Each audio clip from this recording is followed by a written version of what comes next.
My name is Evelyn Grace Whitmore.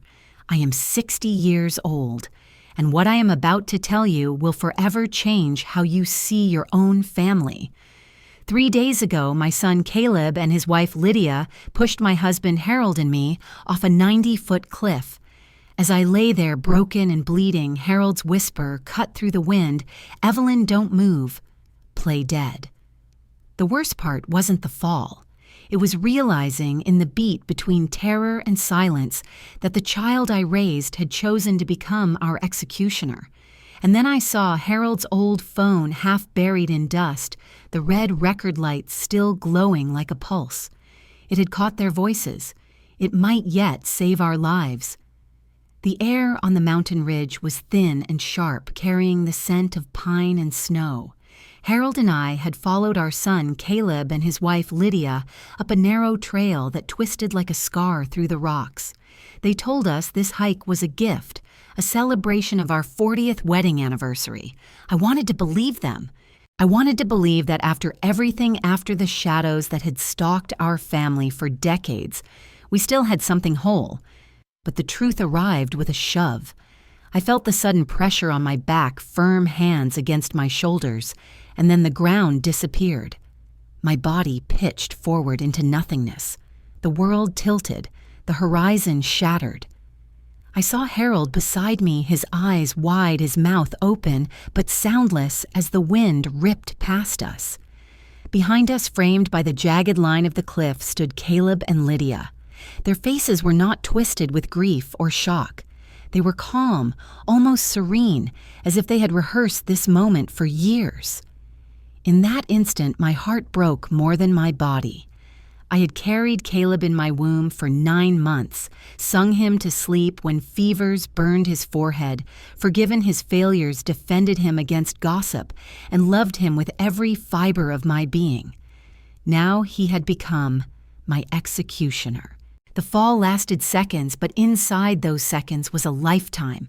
The rush of wind, the blur of rock, the helpless weightlessness, it all compressed into a single thought. This is how it ends. Then came the impact. My side smashed against a ledge before tumbling further. Bones screamed, ribs cracked my shoulder, tore with a searing pain that stole my breath. I rolled onto a lower shelf of rock, battered and broken, my ears filled with the roar of blood. Somewhere above, loose gravel cascaded down like a cruel applause. Beside me, Harold landed hard. He groaned, his hand clutching his chest, his face contorted in agony. For a moment, I thought he was gone. Then through lips streaked with blood, he whispered words that would anchor me to life. "Don't move. Don't breathe too loud. Pretend you're gone. We need them to believe it." His voice was thin, ragged, but urgent. He had always been the practical one, the steady hand in storms. Now, lying shattered at the bottom of a cliff, he still thought ahead. I forced myself to obey. My body screamed for air, my heart hammered with panic, but I let my limbs fall limp. I tasted iron. I let my eyes drift half shut, vision blurred by tears. I listened. Above us, faint but clear, came Lydia's voice. "It's done," she said. "They're gone." Caleb answered flat and cold. "Finally. No more obstacles. The house, the land, everything, it's ours now." Each word stabbed deeper than the rocks had. In that moment, the pain of betrayal eclipsed every broken bone. How had I raised a son who could speak like that? What had I done wrong as a mother to nurture love and receive hatred in return? The guilt hit me harder than the fall. Something flickered near my hand, a faint red glow pulsing against the dust. Harold's old phone, dented and scratched from the impact, lay inches away. The recording light was still on. My husband had slipped it into his pocket before the climb, silent and cautious. Now it had become our lifeline, our witness. The little device blinked like a beating heart, capturing every syllable Caleb spoke. I closed my eyes fully, praying that the phone would survive, praying that the evidence would outlive us, even if we did not. Time stretched. Minutes or hours, I could not tell. The cold seeped into my bones. Pain anchored me, but so did the whisper of Harold's breath beside me. "Hold on," he murmured. "Just hold on." I thought about Samuel then, my firstborn, my bright boy with eyes like summer skies. He had died 25 years earlier, supposedly a victim of an accident in another canyon. That day had never stopped haunting me. The memory of his empty chair at the oak table in our kitchen was a wound that never closed, and now here I was reliving the same nightmare, another fall, another cliff, another sun. The circle of tragedy tightening around me, but something inside me shifted. As I lay there broken but not yet gone, I realized this was not the end. It could not be. If I surrendered now, Caleb and Lydia would erase us, inherit everything, and bury the truth with our bodies. My death would be convenient, their triumph complete. I refused. I had lived too long with silence. I had accepted too many lies. If this was how my story ended, then it had to end with truth, not submission. I thought of the oak table again, the one Harold had built with his hands. Generations had eaten there, laughed there, argued there. That table had endured storms, termites, even fire. It had stood steady when we did not. I clung to that memory as to a lifeline. If the table could survive, then so could I. Above, I heard footsteps, receding stones scattering under boots. Caleb and Lydia were leaving, convinced we were finished. I wanted to scream, to curse them, to demand answers, but Harold's grip on my wrist tightened weakly. His eyes glazed with pain, pleaded. "Not yet," he mouthed. So I stayed still. I stayed silent. I became the corpse my son wanted me to be, but inside a different Evelyn began to rise, one who no longer saw herself as powerless, one who carried grief, yes, but also fury and resolve. The wind howled through the canyon, carrying with it the ghosts of every secret our family had buried. The pain tethered me to the earth, but the recording light tethered me to hope. We were not finished. Not yet. There was a time when my life felt whole, when our family seemed to shine with a steady light that nothing could extinguish. When I close my eyes, I can still picture it, the four of us gathered around the oak table that Harold had built with his own hands. He had planed each board, joined each leg, polished the surface until it gleamed like warm honey. That table was more than furniture. It was the heart of our home. Morning sunlight used to stream through the kitchen window, striking the grain of the wood so that it looked alive. We ate every meal there. Breakfast with the smell of toast and coffee. Sunday dinners with roast chicken evenings, when Samuel and Caleb spread their school books across the surface while I graded papers. Every mark and scratch in the wood told a story. Even now, after everything, I cannot forget the way that table seemed to breathe with us. Samuel sat at the right-hand side, always closest to the window. He claimed that spot as his own, and we let him. That chair became what I called the seat of light. The sun fell across his hair, turning it into a halo. He was my firstborn, my pride, my hope. Samuel had the kind of energy that drew people in. His teachers adored him. His classmates leaned on him, and even Harold, who rarely praised anyone, admitted that Samuel had a gift. He dreamed of becoming an engineer. At 14, he was already sketching bridges in his notebooks, showing me diagrams of gears and beams that I barely understood. "Mom," he would say, "I want to build things that last, not just for me, but for everyone." His eyes lit up when he spoke, and I believed he could do it. I believed he could do anything. Caleb was different. He was 5 years younger, quieter, more reserved. Where Samuel leapt forward, Caleb lingered in the shadows. At the table, he took the opposite chair away from the light. He pushed peas around his plate, answered questions with one word, watched his brother more than he spoke for himself. I told myself that was just temperament, that not every child needs to shine so brightly. But inside, I wondered if the light Samuel carried blinded his brother. The contrast between them grew as they aged. Samuel excelled at school-winning science fairs, tutoring friends, even helping Harold in the workshop. He had a natural patience with wood, measuring twice before cutting once, sanding until the edges were smooth. Harold would smile and say, "This one's got my hands, but your brain, Eve." We laughed, proud of the boy who seemed destined to make us proud, again and again. Caleb, meanwhile, drifted. He struggled with math, avoided sports, and disappeared into books without telling us what they were about. Sometimes I would find him staring at the table, while Samuel spoke, his jaw tight, his eyes unreadable. I reached out, of course I did. I told him that every child has their own gifts, that I loved him no less than his brother. But children do not always hear love the way we intended. Perhaps he only heard comparison. It is the question that haunts me now. Did my devotion to Samuel plant resentment in Caleb's heart? Did I fail to divide my love equally, and in that failure, sow the seeds of everything that came after I remember?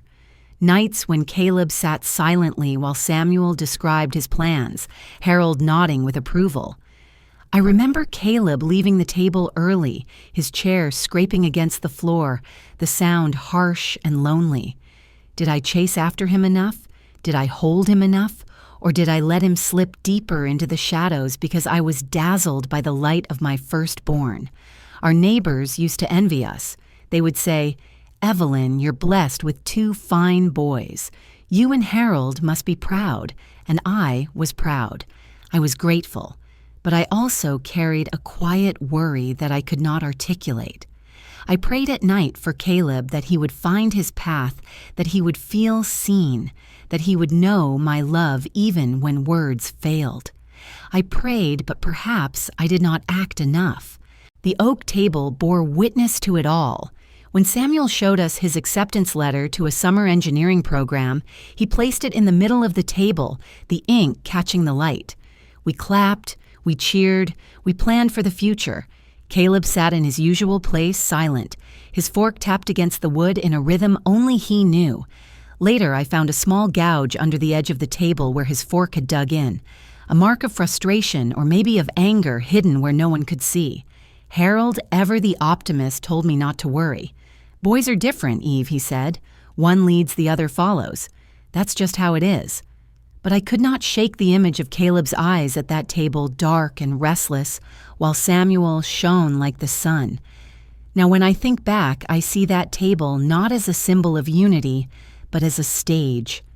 Samuel in the seat of light, Caleb in the seat of shadows, Harold at the head, and me at the foot trying to keep balance. The table held us together. Yes, but it also revealed the cracks. Cracks I chose not to see. If you are listening to me now, I want to ask you directly, what would you have done? If you had one child who soared and another who stumbled, how would you divide your love? Could you admit even to yourself that perhaps you loved one more, or would you deny it as I did until the denial became its own kind of betrayal? I know I cannot change the past. I know regret is a useless currency. Yet it clings to me. Every memory of Samuel's laughter at that table is tangled with the silence of Caleb's resentment. Every scar on the oak surface is both joy and warning. A family once whole. That is how I remember it. 4 chairs filled, 4 voices joined. The light streaming across the table, the smell of Harold's coffee, the scrape of forks, the rhythm of life. For a time, it was everything I ever wanted. For a time, it was perfect. But perfection can be the cruelest illusion. It blinds you to the shadows gathering at the edge. And when the light fades, when the seat of light becomes empty, you realize too late what you refused to see. 25 years ago, the first fracture tore through our family. I can still recall the night in painful detail as if it were branded into my memory with fire. It was early October, cool and crisp, the kind of evening when the smell of fallen leaves mixed with the faint smoke of chimneys. Samuel was 20 then, bright and restless, already talking about applying to engineering schools out of state. Caleb was 15, a quiet shadow in his brother's orbit. That night, Samuel never came home. We had set the table for dinner, roast chicken, mashed potatoes, and Harold's favorite cornbread. The oak table gleamed under the light. Samuel's chair, the seat of light by the window, stood ready as always. But as the hours passed, the food grew cold and his chair remained empty. By 11, worry had sunk claws into me. By midnight, I was pacing the kitchen, glancing at the clock every few minutes, praying I would hear his boots on the porch. Caleb sat in his room door closed, supposedly studying. I checked on him once, and he looked up at me with eyes that were strange, distant, unreadable. When I asked if he had heard from Samuel, he shook his head too quickly and bent back over his books. Something in that gesture unsettled me, though I didn't yet understand why. At 1 a.m, Harold gathered a few neighbors and went searching. Flashlights cut through the night as they scoured the familiar trails, calling Samuel's name into the darkness. I stayed home clutching the phone as though it might ring with good news, though every minute that passed made hope feel heavier to carry. Just before dawn, Harold returned.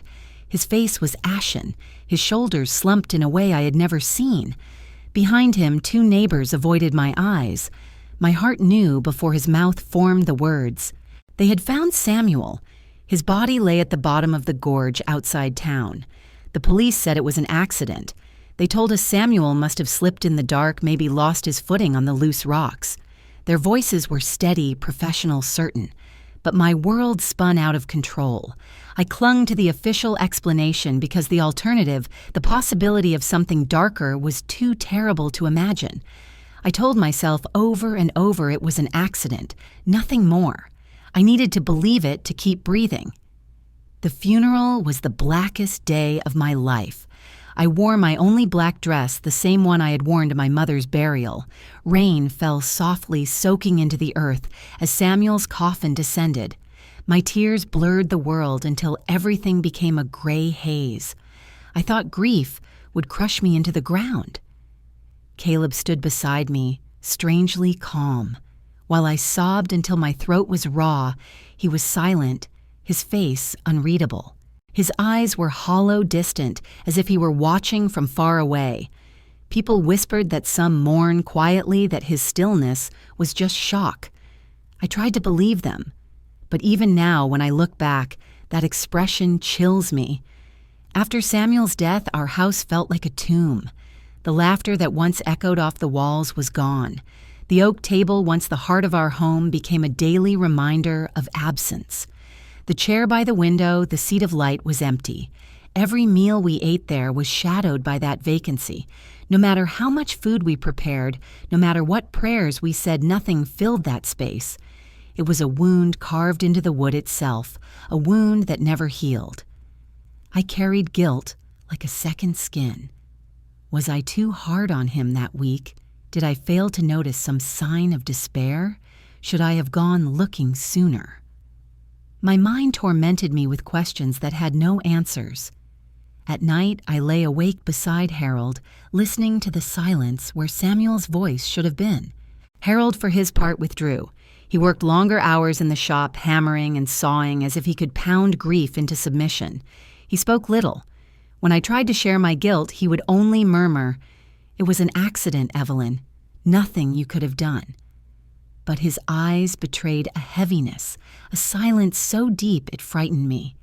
I mistook it for his way of coping. I did not yet realize silence can also be complicity. Then came Caleb's transformation.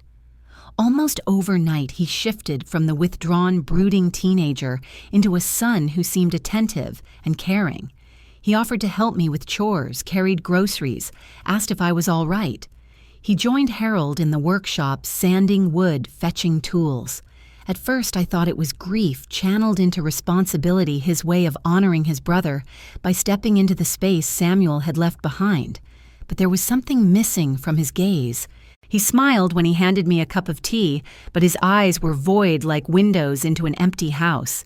He listened when I spoke, but sometimes his responses felt rehearsed, as though he were performing concern rather than feeling it.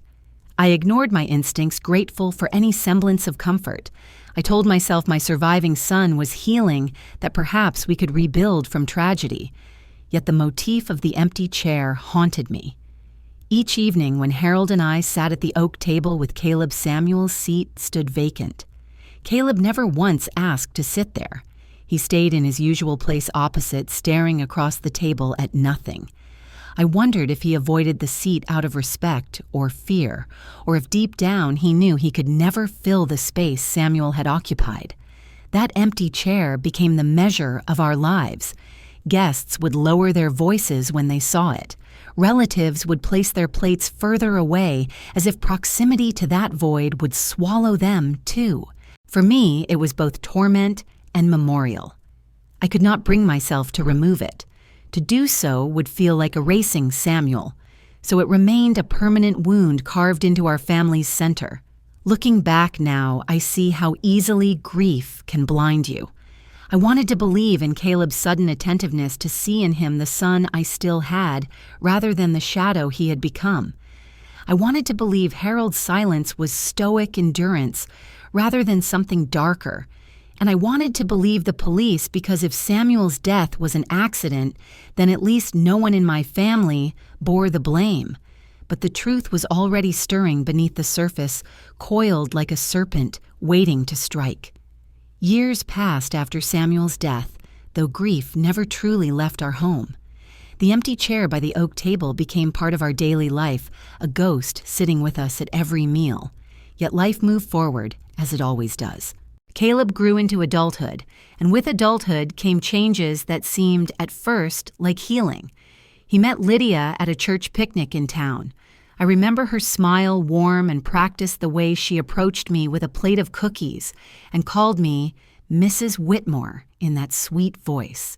Within months, she was sitting at our oak table laughing at Harold's jokes, asking me for recipes, slipping easily into the rhythms of our family. She had a gift for making people feel chosen. Before long, she began calling me Mom, her eyes wide with sincerity, her hand brushing mine as though to seal a bond. For a while, I let myself believe. I wanted to believe. Lydia seemed like the answer to prayers I hadn't even spoken aloud. She softened Caleb's quiet edges, or so it appeared.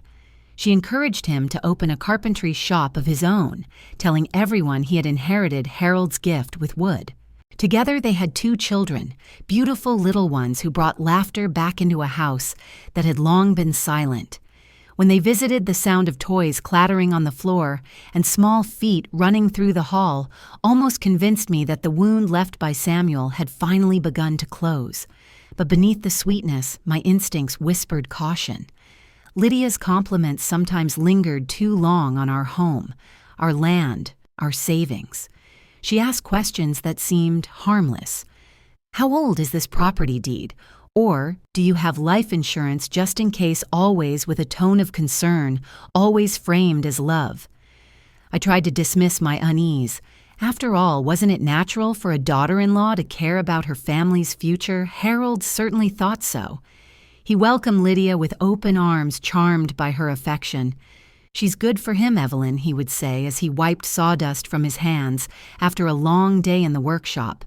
"Look at Caleb. He's steady now, working hard, raising a family. Isn't this what we prayed for?" I wanted to agree, and often I did, but in my heart I saw shadows. Caleb smiled more often, but his eyes remained the same, empty, calculating, watchful. Lydia's devotion to us felt too polished, too rehearsed, like a mask worn so perfectly no one dared question it. And Harold, weary from decades of grief, wanted the mask to be real. He clung to it as though believing in Lydia's love would erase the guilt of Samuel's death. I carried guilt of my own. The thought circled endlessly in my mind. Had I spoiled Caleb after Samuel's death? Had I overlooked his flaws, forgiven too quickly, given too much all in a desperate attempt to fill the void left by my firstborn? When he came home late, I let it slide. When he snapped in anger, I soothed instead of correcting. When he demanded more attention, I gave it, afraid that if I didn't, I would lose him too. Perhaps my indulgence had nurtured the very darkness that now hid behind his mask of responsibility. The oak table bore witness to this new chapter. Caleb and Lydia sat there on Sundays, their children climbing onto Harold's lap, laughter echoing off the walls. But the empty chair remained untouched, a constant reminder. Sometimes I caught Caleb staring at it, his jaw tightening, his eyes narrowing for just a moment before his smile returned. Lydia, on the other hand, avoided looking at it altogether, as if even acknowledging the absence of Samuel would crack the flawless performance she worked so hard to maintain. One evening, as we cleared the dishes, Lydia lingered behind to help me wash.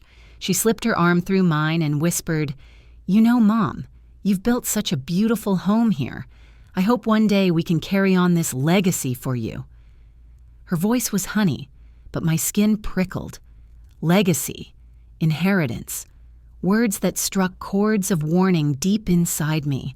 I forced a smile, thanked her, and tucked the unease away. Later that night, I sat alone at the table after everyone had gone running my hand across the smooth surface Harold had crafted decades earlier. My eyes landed on Samuel's empty chair, the seat of light.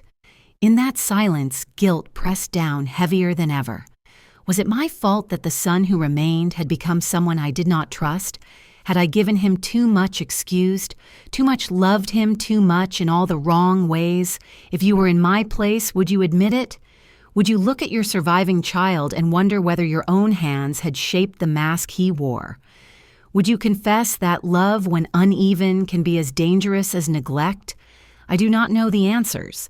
I only know that even as Caleb built furniture in his shop and Lydia called me Mom with that flawless smile, my instincts told me something was amiss.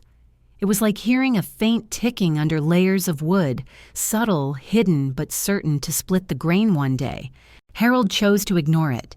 He wanted peace. He wanted to believe that after years of sorrow, our family had finally healed. But I had lived long enough with ghosts to recognize when new ones were waiting in the shadows. The mask was perfect? Yes, too perfect. And perfect things rarely last. 6 months ago, the mask finally began to slip.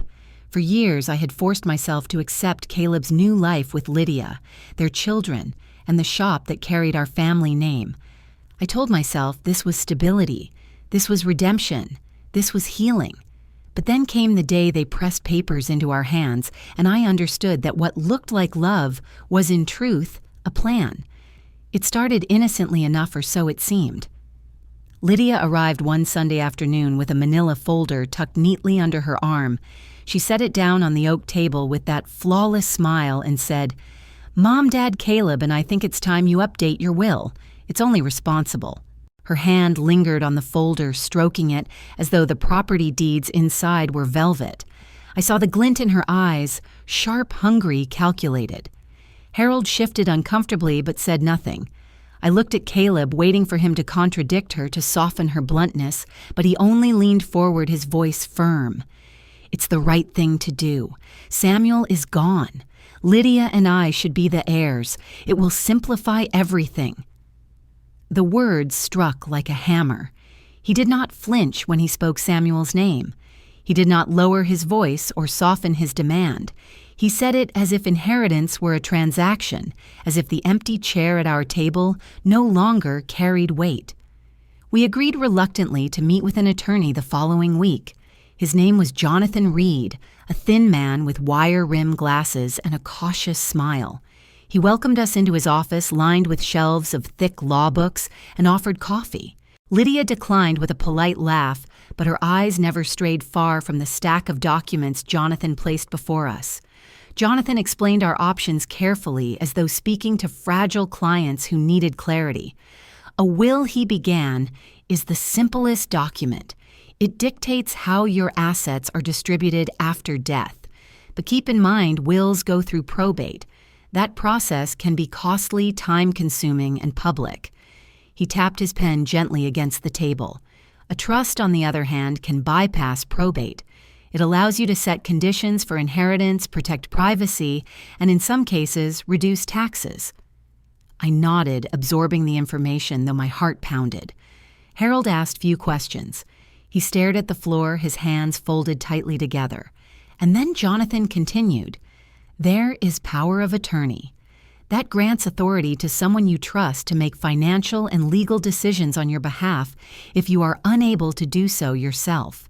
He paused, looking at me directly. It is a powerful instrument. It should only be given to someone you trust absolutely. Before I could respond, Caleb interjected. That's what I've been telling them. Lydia and I are the obvious choice. We're the ones here taking care of them. It just makes sense. I felt the air leave my lungs. The bluntness, the entitlement, the insistence, it was no longer masked by affection.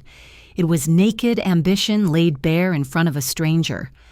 Lydia placed her hand lightly over Caleb's, as if to soften the blow, but her other hand slid across the folder of property deeds, her thumb tracing the edge of the papers with possessive ease. Jonathan cleared his throat. These are significant decisions. You don't have to finalize anything today. My advice is to take your time, review the documents, make sure you're comfortable. But Caleb leaned closer. His voice clipped. We don't need time. The sooner it's done, the better. They're not getting younger, and things can happen. His words cut through the air like a blade. I looked at him. Then not as my son, not as the boy I once cradled in my arms, but as a man with cold eyes and a hollow smile. In that moment, I understood. This was not about care or love or legacy. This was about control, about possession, about erasing the last shred of independence Harold and I had left. Harold stayed silent, his jaw tight. I could feel his shame, his fear. Perhaps he remembered, as I did, the guilt of indulgence the years we had excused Caleb's behavior. Perhaps silence was easier than confrontation, but inside me, something hardened. That night, I could not sleep. I sat at the oak table long after Harold had gone to bed, staring at the folder Lydia had left behind. My hand brushed over the smooth surface of the wood, and I thought of Samuel. I thought of the boy who once sat in the seat of light, dreaming of building bridges for others. His life had been cut short, and now the son who remained demanded that everything we had be funneled into his grasp. I whispered into the empty room. Was it my fault? Had my guilt turned me into a mother blind to ambition? Had I given Caleb too much power by never holding him accountable? And now was I about to sign away, not just our home, not just our savings, but the very principle of what family should mean. If you are listening, I must ask you, what would you have done? Would you resist knowing resistance might fracture your family forever? Or would you sign convincing yourself that keeping peace was worth the price? I still do not know what the right answer was that day. I only know the look in Lydia's eyes when she touched those papers, the gleam that no mask could hide. That was not love. That was hunger. And hunger, once fed, only grows. The pressure did not end with the will. If anything, it only intensified. Once Caleb realized Harold and I had not rushed to sign the papers, he began to tighten his grip in quieter, subtler ways. Every visit brought new suggestions, each framed as concern, each delivered with the same measured tone that left no room for refusal. One evening, he came by without Lydia, his coat dusted with sawdust from the shop. He set his tools down by the door, sat at the oak table, and leaned forward. "Mom, Dad," he said, his voice firm, "this house is too much for you. It's big, drafty, expensive to maintain. Why not sell it? Move into something smaller, manageable. A condo downtown, maybe. You'll be safer, and I can handle the sale for you." Harold shifted uncomfortably in his chair, his hands folded together. I kept my gaze on Caleb, searching for some trace of warmth, some echo of the boy I had raised. Instead, I found only calculation. His eyes were steady. His smile practiced his words, rehearsed. When we did not respond right away, he pressed further. "Think about it. The market's good. You'd get a fair price. I could manage the proceeds, invest them, make sure everything is handled properly. You shouldn't have to worry about finances at your age. Leave that to me and Lydia." It was not an offer. It was a directive thinly veiled as love. That night, I called my sister Harriet. She was the only person I could confide in, the only one who had seen through Caleb's charm from the start. Her voice crackled through the lines, strong and steady despite her years. After I explained, she went silent for a long moment before speaking. "Evelyn," she said finally, "he doesn't want to care for you. He wants to control you. There's a difference. Don't you see selling your house, giving him your money, signing over authority that's not about your safety? It's about his power." Her words cut deep because they echoed the fear I had carried in my heart, but had been too ashamed to voice. I had spent years telling myself I must love Caleb enough, forgive enough, give enough to balance the scales after Samuel's death. But Harriet's clarity left me shaken. What if my indulgence had only sharpened his hunger? The next week, I decided to confront him. He arrived with Lydia and the children for Sunday dinner. His smile polished Lydia's hand resting lightly on his arm. As we cleared the dishes, I asked him directly, "Caleb," I said, steadying my voice, "why are you so insistent about us selling the house? Why does it matter so much to you?" For a moment, silence hung in the room. The children's laughter echoed faintly from the yard. Lydia froze her hand on the stack of plates. And Caleb, my son. My blood looked at me with eyes colder than any I had ever seen. There was no pretense, no mask, only steel. Because it's practical, he said, each word clipped. Because you're old and old people make mistakes. You could fall. You could forget to pay bills. You could lose everything. I'm the one who knows how to manage. You should trust me. His tone chilled me more than his words. Practical. Old. Mistakes. It was not the voice of a son protecting his parents. It was the voice of a man positioning himself to seize control. Harold said nothing, his silence as heavy as stone. He stared at the table, at the empty chair that still stood by the window, the chair that had once belonged to Samuel. Perhaps he saw in Caleb's words the final proof of what he had long feared but refused to admit. Or perhaps his silence was just the echo of guilt too deep to overcome. That night, I sat at the same oak table, the room empty, except for the ticking of the clock. I pulled out a sheet of stationery and began to write a letter to Harriet. My hand trembled, but my resolve held.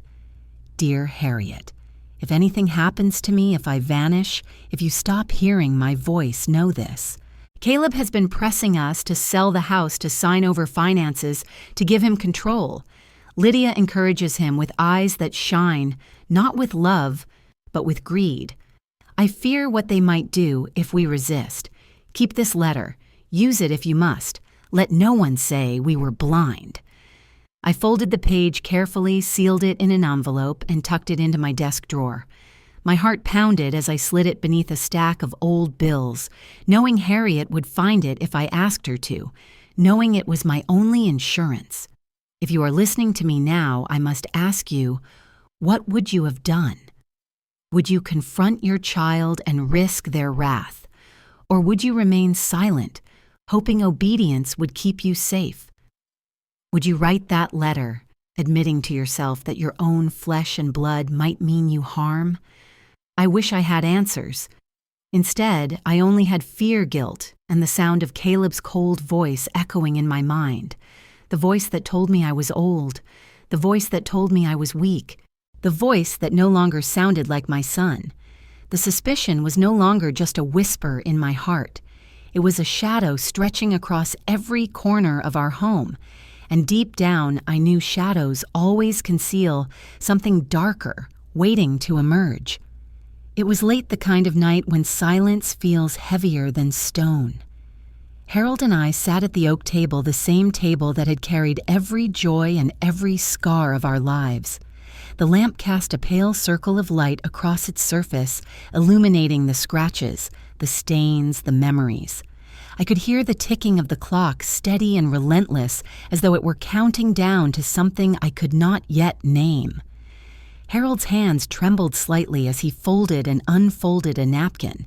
His face was pale, drawn, his eyes sunk deep as if he had been carrying a weight far heavier than I had ever realized. He looked at me then, And in that gaze, I felt a shift as though a dam had cracked. "Evelyn," he whispered, voice gravelly. "There's something I've never told you. Something I should have told you 25 years ago." My breath caught. His words carried the weight of decades. "What is it, Harold?" I asked, though my heart already raced with fear. He stared at the table at Samuel's empty chair before speaking again. "I was there that night. The night Samuel died. I saw it happen. The room seemed to tilt. My chest tightened, my ears roared with the rush of blood. You saw his eyes filled with tears. I saw Caleb push him. The world shattered. My hands gripped the edge of the table as if it could keep me upright. "No," I said, shaking my head. "No, Harold, no." They were arguing," he continued, his voice breaking, "about money. Samuel had discovered Caleb had been stealing from us, taking cash, selling tools from the workshop. Samuel confronted him, told him he couldn't go on like that. They shouted Evelyn. I tried to get between them, but before I could, Caleb shoved him. He fell. He didn't slip. He didn't stumble. He was pushed. The room spun around me. I felt the air vanish from my lungs. I wanted to scream, to deny, to erase the words, but they hung in the air like a death sentence. You knew I whispered the sound, barely escaping my throat. You knew all this time. Harold's face crumpled. I couldn't destroy him. He was our only son left. I thought if I told, we would lose him forever. I thought maybe he would change, maybe he would repent. So I stayed silent. I've lived with that silence every day since, and it has eaten me alive. I pressed my hands to my face, sobbing into my palms. The man I had shared my life with, the father of my children, had chosen silence over truth, chosen blood over justice, chosen to protect the son who murdered his brother, and in doing so, had betrayed the one we lost. I looked at him then through my tears and asked the question that had already lodged itself in my heart. Harold, if you had told the truth, maybe Samuel would not just be a ghost at this table. Maybe justice could have been served. How could you keep this from me, from us? For 25 years, he bowed his head, because I was weak, because I thought protecting Caleb meant protecting you too. I thought sparing you the horror would somehow keep us whole. But the truth, Evelyn, the truth is that my silence made me his accomplice. His words cut me open. I realized then that I was not only the mother of a murderer, but the wife of a man who had chosen silence over justice, a wife bound to a husband who had carried a secret that poisoned every moment of our lives since. And now I must ask you, the ones listening to my story, what would you do if you were in my place? Could you forgive a husband who stayed silent for 25 years, who shielded the son who killed your child? Could you live beside him knowing he had watched your world shatter and said nothing? Or would you see silence as betrayal, just as grave as the act itself? I don't know the answer. I only know the ache in my chest, the sense that the floor beneath me had given way. For 25 years, I had blamed myself, questioned myself, mourned Samuel as though the universe had stolen him from me. But it wasn't the universe. It wasn't chance. It was Caleb, and Harold knew. The oak table between us became a barrier wide and heavy, dividing me from the man I thought I knew. I traced the grain of the wood with my fingers, remembering Samuel's laughter, his drawings spread across this very surface, his dreams of building bridges. And I realized the bridge between Harold and me had collapsed long ago. I just hadn't seen it. "I can't undo it," Harold whispered. "But I can stand with you now. We can stop him. Together." I wanted to believe him, but the wound was too deep. How do you rebuild trust when silence has rotted its foundation for 25 years? How do you hold the hand of the man who let your son's killer sit at your table, eat your food, call you dad and mom, while the truth lay buried? The question echoed in my mind like a drumbeat. If you were me, could you forgive? The phone call came on a Tuesday evening, the kind of ordinary night when dinner plates were still warm on the oak table, and Harold had just set his glasses down after reading the newspaper. I picked up expecting a neighbor or perhaps Margaret checking in. Instead, it was Caleb. His voice was almost too sweet a syrup that coated every word. "Mom," he said, "Dad." Lydia and I were talking. "Next weekend marks your 40th wedding anniversary. 40 years. That's something to celebrate, isn't it? We thought we'd do something special. How about a mountain hike, the kind of trip you've always dreamed of? Just us, a family day. Fresh air, photos, memories." My blood ran cold. I looked at Harold, who had already stiffened eyes fixed on me as though he could hear every syllable through the phone. "That sounds thoughtful?" I managed, though my voice shook. "Let me talk it over with your father. We'll call you tomorrow." "Perfect," Caleb said. "We'll handle everything. You just show up ready for adventure." He chuckled lightly. The sound empty, rehearsed. "It'll be a day we'll never forget." He hung up before I could reply. The silence that followed was deafening. Harold leaned across the table, voice low. "He means it literally. A day we'll never forget because it will be our last." I nodded, tears welling. Every instinct told me the invitation was no gift, it was a snare. Yet for all the terror coursing through me, I also felt something else clarity. If we agreed to go, we could gather the proof we needed. If we refused, he would simply find another way. A fire, a staged accident, a break-in. At least on the mountain, we would know what he planned. That night, we sat in silence at the oak table. The same table where Samuel once studied, where Caleb once sulked, where every secret had lived in the grain of the wood. Now it became something else entirely, a witness. The lamp glowed above us, turning the table into a stage where truth and fear sat side by side. Harold reached into his pocket and placed his old phone on the table. Its case was scratched, the screen spider-webbed at one corner, but when he pressed the power button, the tiny red light of the recorder blinked alive. "I'll keep this with me," he said firmly. "From the moment we leave the house, it will record. If we survive, we'll have his words. If we don't, then at least the truth won't die with us." I reached for his hand, squeezing it until my knuckles whitened. The weight of his silence over the years still pressed on me, but in this moment, I saw something different. Not silence, but resolve.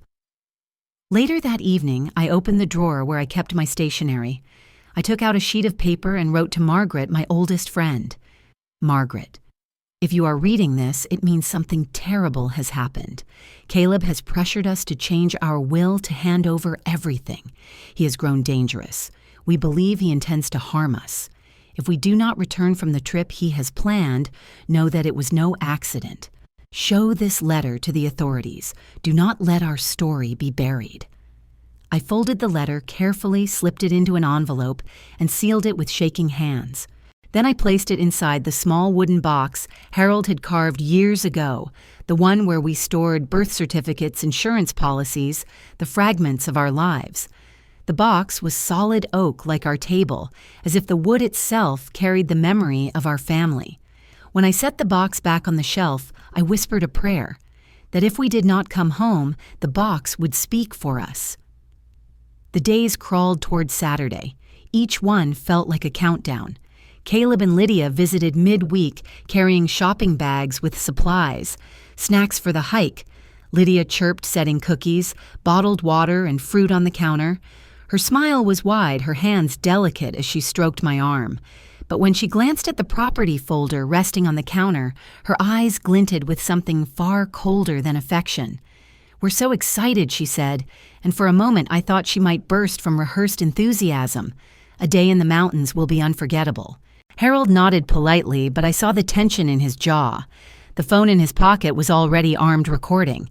Later, when I listened back, I would hear her exact words, the tremor beneath the sweetness. Friday night arrived. Harold and I sat once more at the oak table. Dinner lay untouched between us, roast chicken, growing cold potatoes, stiffening in their butter. We didn't speak much. Words seemed fragile, too easily shattered by the fear that cloaked us. Instead, we sat in silence, staring at each other, staring at the empty chair that had once belonged to Samuel. That chair was more than a memory. It was a wound carved into the room.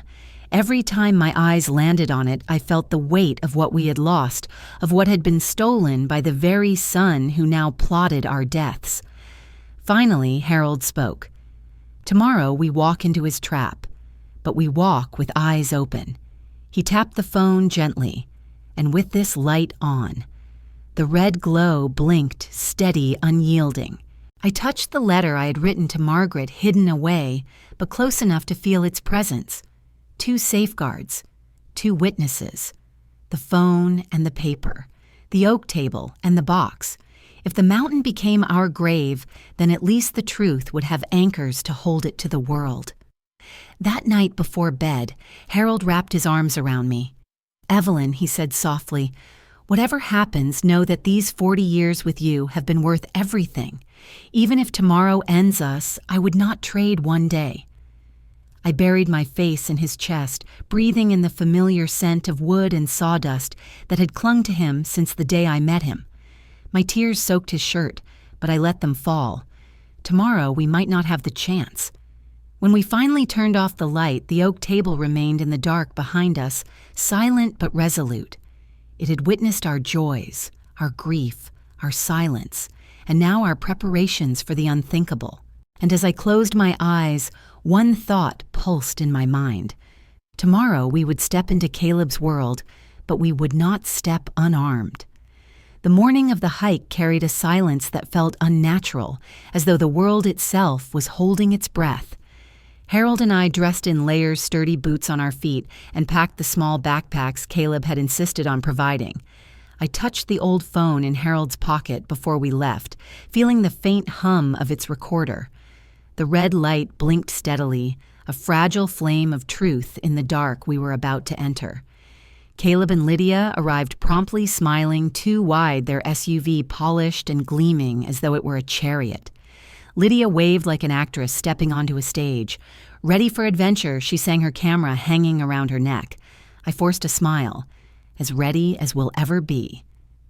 The drive up the mountain twisted through pines and jagged cliffs, each turn a reminder of how easily metal and gravity could conspire. Caleb chatted about the trail, his tone rehearsed. Lydia leaned forward between the seats, snapping photos of the scenery, though her lens always seemed to drift back toward Harold and me, as if capturing proof that we were alive before we weren't. When we reached the trailhead, the air was sharp and cold. The path climbed steeply, rocks jutting like teeth. Each step echoed with the weight of dread. Harold walked close beside me, his hand brushing mine, steadying both of us. For the first mile, conversation was light. Lydia talked about the children, about how proud they'd be of their grandparents' spirit. Caleb pointed out birds' trees, vistas. But the cheer felt brittle like glass, ready to shatter. As the trail narrowed, the mountain dropped away to one side, a sheer fall into shadows. I glanced down, vertigo tugging at me. I whispered a prayer under my breath. "Almost there," Caleb said, his voice cutting the air. "The best view is at the top. You'll love it." We stopped at a clearing where the cliff opened wide, the valley stretched below in dizzying distance. Lydia lifted her camera, turning to me. "Stand near the edge, Mom. Let's get a picture. Such a memory for 40 years. Her smile was honey. Her eyes were knives. I hesitated, but Harold's hand pressed lightly at my back, guiding me forward. He leaned close, whispering so only I could hear. "Remember Evelyn. Stillness. Whatever happens, you don't move." I nodded, though my heart thundered. We posed, Lydia snapping shots, Caleb standing just behind us. I felt his shadow before I felt his hands, rough, heavy. Lydia stepped closer, her own shoulder brushing mine as if closing a trap. Then it happened. A sudden surge, a force against our backs, both of them in unison pushing. The world tilted, the ground vanished. My body lurched forward into nothingness. The scream rose in my throat, but Harold's command cut through, "Don't move. Pretend." Air tore at my skin, my ears filled with the roar of wind. My stomach dropped as though the earth had rejected me. Pain exploded through my shoulder as we struck a ledge, then bounced into deeper fall. Beside me, Harold's voice broke the sky. "If I die, you die with me." His shout cracked like thunder, echoing against stone. Words hurled upward, a curse, a vow. I knew they would live far beyond this moment, carrying into courtrooms, into headlines, into memory. I hit the ground hard. Pain radiating through my ribs, my legs screaming. Blood filled my mouth, metallic and hot. I forced myself, still eyes half closed, chest shallow. Dead. I had to be dead. Harold landed a few feet away, his body twisted, groaning low. He looked at me once, his eyes fierce, and mouthed one word: still. Above us, I heard Lydia gasp. "Oh my God, Caleb, what have we done?" Caleb's voice, sharp cold. "No one saw. No one knows. They slipped. That's all anyone will believe." The sound of their footsteps faded, retreating back up the trail. Silence pressed in, broken only by the rasp of my breath and Harold's ragged groan. I kept my body limp, though fire burned through every bone. The phone in Harold's pocket still blinked red, recording, capturing every word, every lie. Minutes dragged like hours. My mind wandered through memories: Samuel at the table, Caleb's first steps, the laughter of a family once whole, and now this betrayal written into the rocks. Harold coughed, spitting blood, but his eyes stayed on me. He whispered hoarsely, "We're not finished. Not yet. As long as that light shines, we're not finished." I closed my eyes, holding on to his words, holding on to the faint beeping of the recorder. Above us, the sky stretched vast and merciless. The mountain had taken us, but it had also borne witness. And if fate allowed, the truth would rise with us from this cliff. When I opened my eyes again, I was not on the mountain.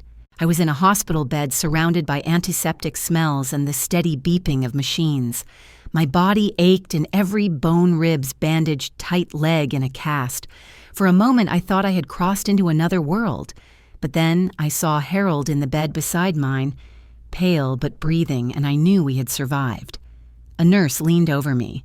Her badge read, "Emily Carter." Her eyes were wide, kind, and yet unsettled. "You're awake," she whispered. "You're lucky to be alive. They said it was an accident, but—" She hesitated, biting her lip. "I heard your son in the hallway earlier arguing with his wife. He mentioned Samuel. He said, 'It's just like Samuel all over again.' He didn't realize I was standing there." Her words pierced me. Even in his arrogance, Caleb could not hide the rot. The past he thought buried had slipped from his own mouth. Later that evening, Detective Ryan Cole entered our room, tall, steady, carrying a manila folder. He placed Harold's cracked phone gently on the table between us. The red light was gone now, but its memory remained. "We recovered the recording," he said. "It captured everything on the mountain, the pushes, the voices, their conversation after they thought you were dead." And he tapped the folder. "We also have a letter addressed to Margaret. She brought it to us. Between the two, the case is solid." I closed my eyes, tears sliding down my cheeks. For once, the weight of proof was not on my shoulders. The silence Harold had carried for 25 years was finally broken, not by confession alone, but by evidence. Weeks later, we found ourselves in court. The oak-paneled room was cold, filled with murmurs, reporters' pens, scratching across paper. The gallery was crowded. Betrayal on this scale drew eyes like moths to a flame. Headlines already called it the family betrayal of the decade. Caleb sat at the defendant's table, chains on his wrists, Lydia beside him. Her mask of sweetness had shattered. Her eyes were flat lips pressed into a thin line. Caleb, on the other hand, sneered as though the entire proceeding was a nuisance. The prosecutor played the recording. The room filled with Lydia's staged cheer, with Caleb's cold commands, with Harold's thunderous shout, "If I die, you die with me." Gasps rippled through the gallery. Reporters scribbled faster. Then it was my turn. I stood cane in hand, pain still gnawing at my bones, but my voice steady. I told the court about the diabolical invitation, about Samuel's empty chair, about 25 years of silence. I held up the letter to Margaret, the box of oak that had carried our last testimony, and then Caleb laughed. A sound sharp enough to slice through the air.